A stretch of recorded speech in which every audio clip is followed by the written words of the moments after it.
So PSMA is a cell surface target antigen or protein, and we can target that diagnostically or therapeutically with essentially small molecules, which have often been called ligands, and large molecules, which are generally termed antibodies. There's also in between, but I'll kind of forget that. Um, they're The differences largely are in their physical properties, i.e. size, in terms of how long they circulate and where they ultimately land. That's kind of the differences that are there.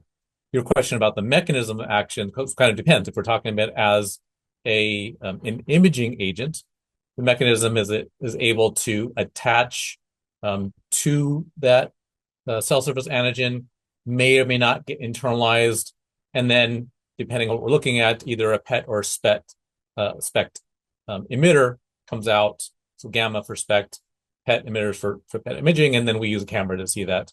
Therapeutically, it is whatever is attached to it. And I would say for antibodies specific to PSMA, there are three different ways that have been in the clinic, one approved and others in research. So the approved one is radiation. So we've known that radiation cures patients and palliates others. So this radiation, the approved agent uses lutetium-177.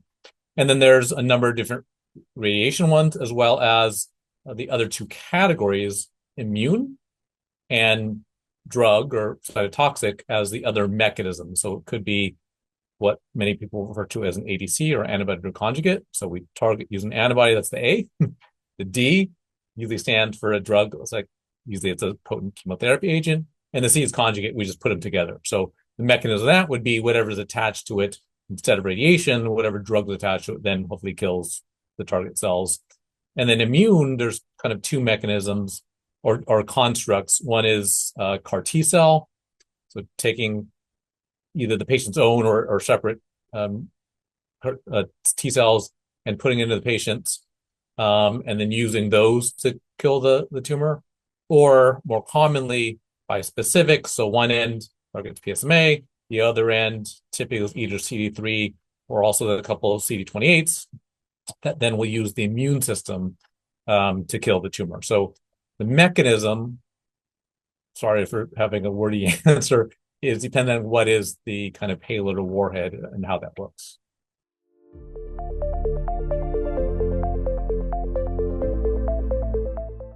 There are none that are approved today, but many of which have kind of hit scientific or financial news in terms of updates, mostly for therapeutics.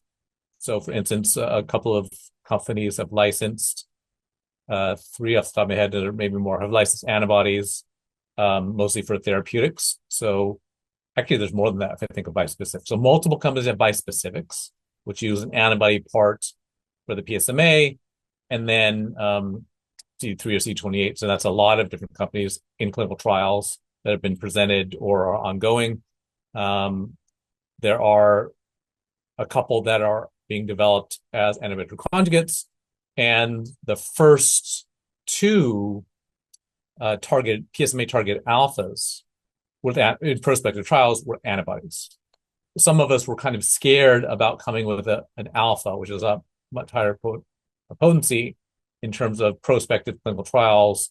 So the first two happen to be antibodies, as I mentioned, as part of the prior initial part of the answer, was that antibodies go to kind of different places. They land different places. So they're big. They can't easily get to areas where the PSMA expression is only luminal, i.e. on the external part of the body, away from the blood vessels. So if an antibody has whatever attached to it, it's big. It can't get through those tight junctions of the blood vessels, easily get to, for instance, the kidneys or the salivary glands or the small intestine. So the side effect profile, kind of head to head, if the payload is the same, tends to be different. The worst part is they circulate for a long time, so their flow through the bone marrow. If I think of, let's say, lutetium to lutetium, antibodies versus small molecules, antibodies have more decrease in blood count. The small molecules will have more dry mouth and nausea.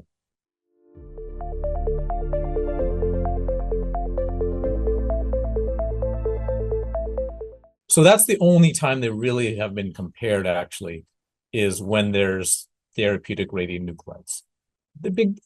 Actually, let me take a step back. The first kind of comparison, although not to head to head, that led to some of those stuff was imaging. And that's how we know where they land.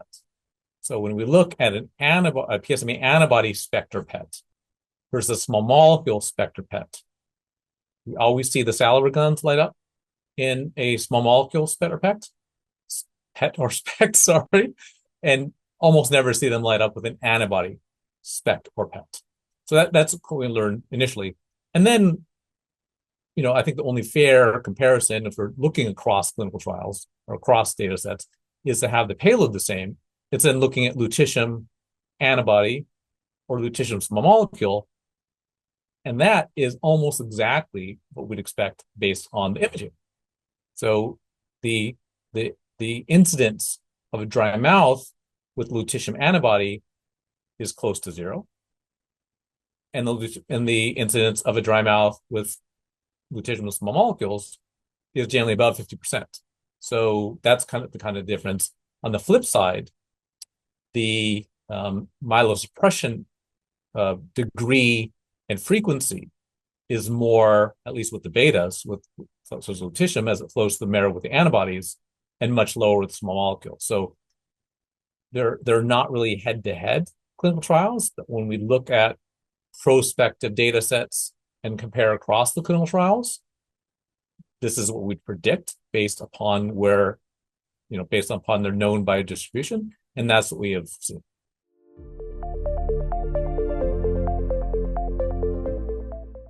The differences, which are mostly preclinical testing, but also utilizing the available imaging work, is that the antibodies have superior retention intracellularly, and where that is probably the biggest difference is when the tumor volume is low. I'm not talking the whole body tumor volume. I'm talking about the specific one tumor.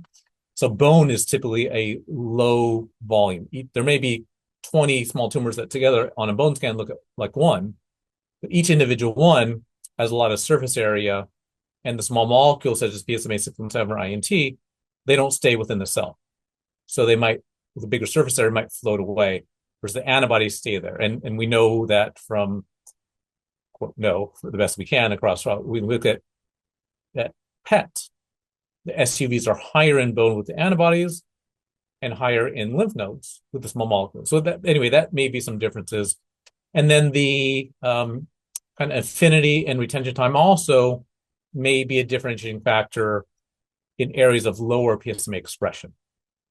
So we don't have a lot of head-to-head data, but that's where we see a difference preclinically in cell lines that have lower PSMA expression, and then anecdotally looking across clinical trials at areas such as the liver. So, my former fellow Misha Beltran and her group has published on the liver as a site that on average might have lower PSMA expression than some other sites.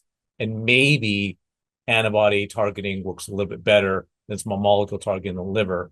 Although I think there's more than just the organ, because it also has to do with PSMA expression. But that's, in answering your question, are there certain patients that might benefit more from an antibody than a small molecule? Those are the considerations.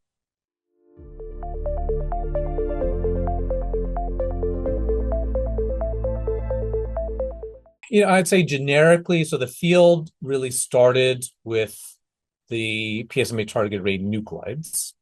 And, antibody conjugates were right behind, 1 or 2 years behind. It's now more than 20 years for PSMA-targeted antibody conjugates. But 20 years ago and 25 years ago, when it really started, the technology to put a radionuclide onto a targeting agent was pretty good. It's a little bit better today, but not that much different today versus the antibody conjugate linkers have evolved immensely. So anyway, so that's why we're much further ahead with the radionuclides, and it's not surprising that the first approved drug happens to be a radionuclide. So within the radionuclides, what I'm most excited about are the same exact ones moving to an earlier patient population that hopefully will have a much bigger benefit. Hopefully not at the cost of more toxicity, but we'll see. We don't have very many patients that are, I think I have like 2 or 3 patients that are more than 10 years out from lutetium PSMA, just because the average patient with CRPC doesn't live 10 years. We move it earlier, and we saw the first data from ESMO upfront PSMA, where some of those patients are going to live 10 years, not all, but some will. We'll have to think about, number one, can they live 10 years, but also, is there going to be toxicity that comes out? So anyway, the same stuff moving earlier, and within radionuclides, besides this quote same stuff moving earlier, interested in the officially higher linear energy transfer or higher potency, is another way to say it plainly, such as alpha emitters. So my viewpoint, yet to be proven, is that something that's more potent, as long as it's in the right place, is going to have a bigger benefit. In the wrong place, could have more toxicity. So that's the kind of balance there. But I am very excited, is the term you use. I'm very excited about the alphas coming in. Number one, because they may be able to work better than a second beta, let's say after lutetium coming in, and maybe head-to-head may be better, or that kind of combination I'm excited about. Within the overall realm of PSMA targeted therapy, because your question was broad, I'm very interested in alternatives to radionuclides, because what it looks to be is that loss of the target is not a major mechanism of resistance. So in someone that gets PSMA targeted, of course, the PSMA targeted therapy in 2025, down the road, after progression, might be able to get a second different, could be antibody conjugate or immune drug in 2027. So the additional mechanisms of action, such as cytotoxic drugs or immune, and I would say between the immune, I'm actually most excited about CAR T cells, but that's still, we need to work out the safety. So bispecifics, one of the most promising targets for bispecifics today in prostate cancer happens to be PSMA.